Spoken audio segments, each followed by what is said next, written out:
relationship is uniquely important to the prosperity of both nations.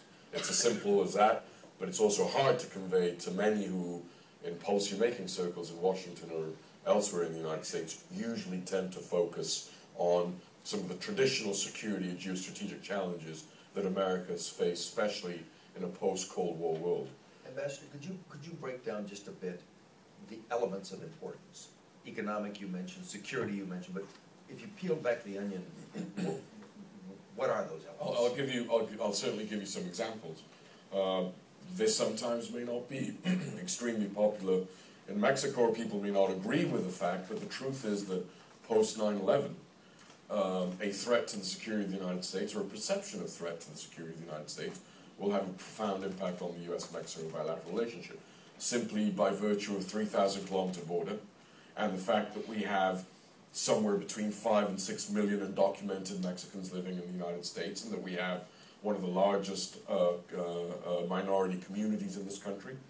So how we continue to develop, enhance, deepen our dialogue on security, whether it's focused on transnational organized crime, whether it's focused on preventing our border or our territories to be used as potential platforms by transnational terrorists, is a very important issue.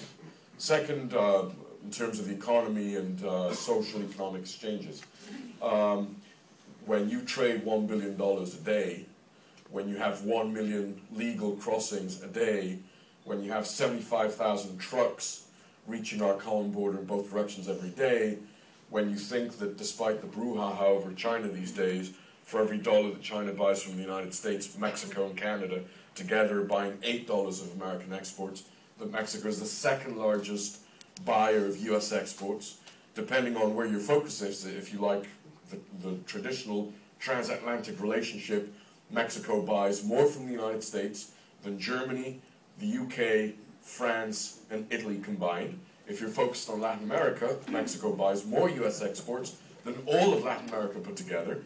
And if you're focused on the new Asia Pacific, Mexico buys more from the United States than Japan and China combined. Those are pretty powerful. I think that's very pretty powerful data. Wow. You are in a better position than almost any person in either nation to answer the question, what is the present state of the relationship? I think in some I know in the group will say in the room will say what Kool-Aid is the ambassador drinking. I think the current state of the relationship is extremely positive.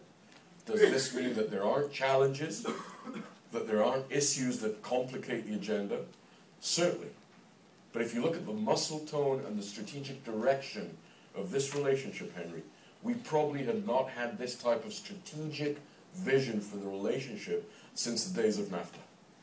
It is a very compelling change that has occurred in this bilateral relationship, not only because I think we've, on both sides of the border, understood that the paradigm that needs to provide traction to the relationship is one of shared responsibility, and that we need to transit away from this being a Mexican problem or a US problem and moving to a language of we. This is a common challenge. We are co-stakeholders to a number of issues which are critically important, and I think that what we're seeing these days in the realm of our security cooperation complements this gigantic change that occurred when we negotiated and approved NAFTA. It is the next logical stepping stone on the road of a relationship that has matured and has changed in leaps and bounds. President Obama, in President Obama and in his team, we have found true partners.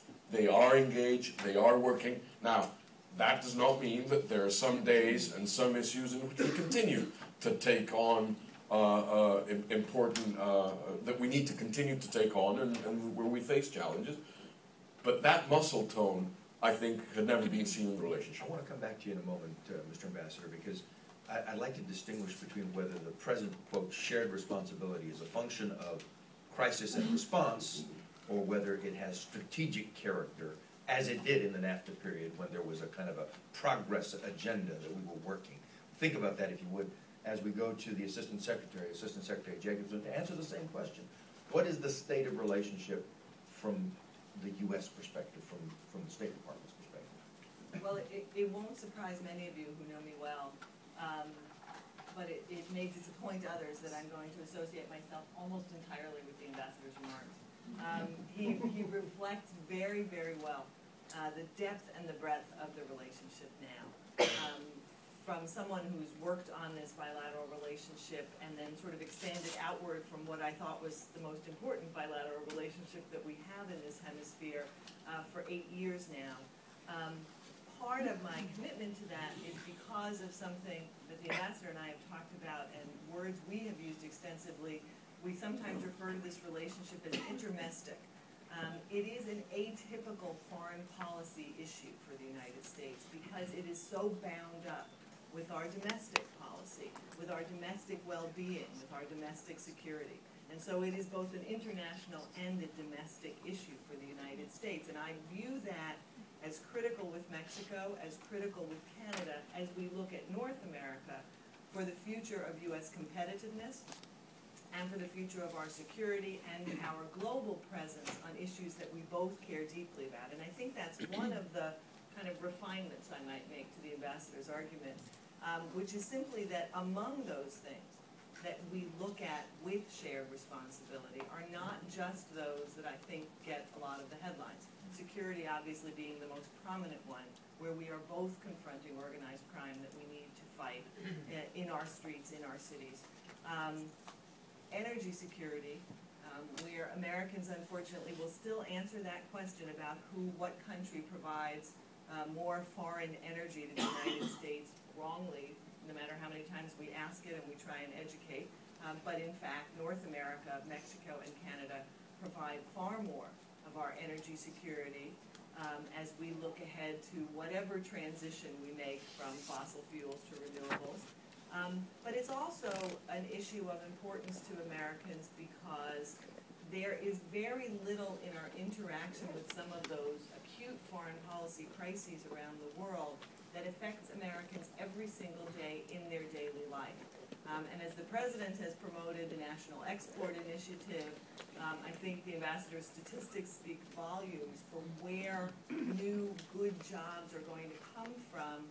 They're going to come in part from our relationship with countries like Mexico, Mexico being among the most important. So I think as we look ahead to building that relationship, we have to be looking at it as a strategic relationship.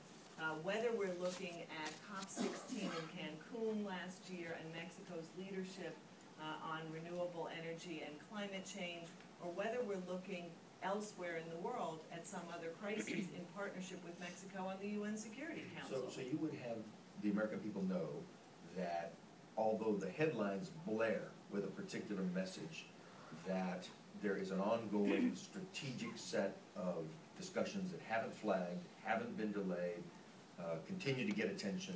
That would be...